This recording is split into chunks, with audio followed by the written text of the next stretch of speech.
तो नमस्कार दोस्तों, अंजू लोधी एजुकेशन चैनल में आप सभी का स्वागत है। आज मैं आपको एजुकेशन यानी कि शिक्षा कितनी महत्वपूर्ण होती है व्यक्ति के जीवन में, ये आपको बताऊंगा एक स्टोरी के माध्यम से। स्टूडेंट खासकर इस स्टोरी को जरूर सुने और लास्ट तक स्टोरी को सुने और हमें बताइएगा कि यह स्टोरी आपको कैसी लगी। तो चलिए दोस्तों, बिना समय गवाए वीडियो शुरू करते हैं।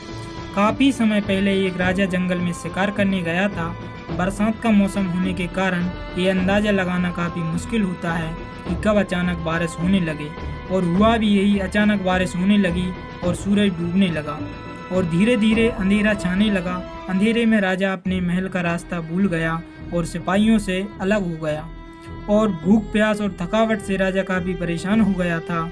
तभी कुछ ही देर बाद राजा के सामने 3 बच्चे खेलते हुए उसे दिखाई देते हैं। तो बच्चे काफ़ी अच्छे दोस्त लग रहे थे तीनों। उन्हें देखकर राजा ने अपने पास बुलाया और कहा, सुनो बच्चों, जरा यहाँ आओ। यह सुनकर जब बच्चे वहाँ पहुँचे तो राजा ने उनसे पूछा, क्या तुम थोड़ा सा भोजन और जल ला सकते हो? मैं बहुत भूखा हूँ और प्यास भी लग रही है। जी ज़रूर, हम अभी घर जाकर आपके लिए कुछ ले आते हैं। तीनों बच्चे गाँव की ओर भागे भागे जाते हैं और वहाँ से खाना लेकर, घर से भोजन और जल लेकर आ गए। तब राजा बच्चों के उत्साह और प्रेम को देखकर बहुत प्रसन्न हुआ और बच्चों से कहा, प्यारे बच्चों, तुम लोग जीवन में क्या करना चाहते हो? मैं तुम सभी की मदद करना चाहता हूँ। यह बात सुनकर तीनों बच्चे देर तक सोचने लगे। फिर उनमें से एक बच्चे ने कहा, मुझे धन चाहिए। मैंने कभी 2 समय की रोटी नहीं खाई, कभी अच्छे कपड़े नहीं पहने, इसलिए मुझे कुछ धन चाहिए जिससे मैं कपड़े और खाना खरीद सकूं। तो राजा बोलता है, ठीक है, मैं तुम्हें इतना धन दूंगा कि जीवन भर खुशी रहोगे। यह सुनकर बच्चे की खुशी का ठिकाना नहीं रहा और अब दूसरे बच्चे की बारी आई। तो राजा ने उनसे पूछा कि तुम्हें क्या चाहिए? तो बच्चे ने जवाब दिया, क्या आप मुझे एक बड़ा सा बंगला और घोड़ा गाड़ी देंगे? इस पर राजा ने कहा, जरूर, मैं तुम्हें एक आलीशान बंगला और घोड़ा गाड़ी दूंगा। अब तीसरे बच्चे की बारी आती है तो उसने कहा कि ना तो मुझे धन चाहिए और ना बंगला और ना ही घोड़ा चाहिए।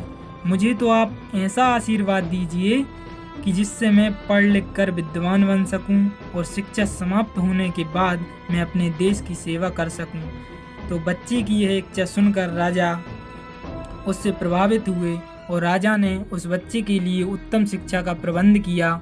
और बच्चे को लेकिन वह बच्चा बहुत ही मेहनती था, इसलिए दिन रात पढ़कर उसने पढ़ाई की और वक्त आने पर वह एक विद्वान बन गया।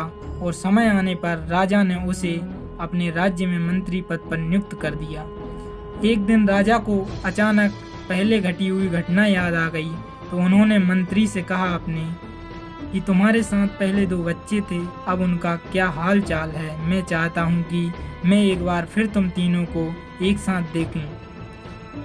तुम अपने दोनों मित्रों को भोजन पर आमंत्रित करो। मंत्री ने अपने दोनों मित्रों को संदेश भिजवा दिया और अगले दिन एक साथ राजा के सामने उपस्थित हुए। राजा बोलते हैं कि आज मैं तुम तीनों को एक साथ देखकर बहुत खुश हूँ। इनके बारे में तुम्हें जानता हूँ, पर तुम दोनों बताओ अपने बारे में।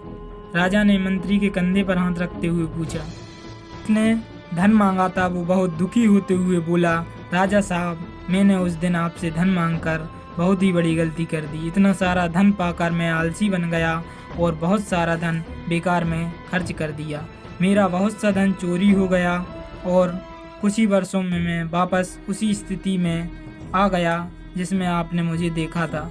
तथा बंगला गाड़ी मांगने वाला बालक भी अपने रोना रोने लगा कि महाराज, मैं बड़े ठाठ बाट से अपने बंगले में रह रहा था, पर कुछ ही वर्षों में बाढ़ आने से मेरा सब कुछ नष्ट हो गया और मैं अपनी पहले जैसी स्थिति में पहुंच गया हूं। उन्हीं की बातें सुनकर राजा बोले, याद रखना और इस बात को गांठ बांध लो कि धन संपदा हमारे पास नहीं रहती, पर ज्ञान जीवन भर रहता है, मनुष्य के काम आता है और उसे कोई चुरा भी नहीं सकता। तथा शिक्षा ही मानव को विद्वान और बड़ा आदमी बनाती है।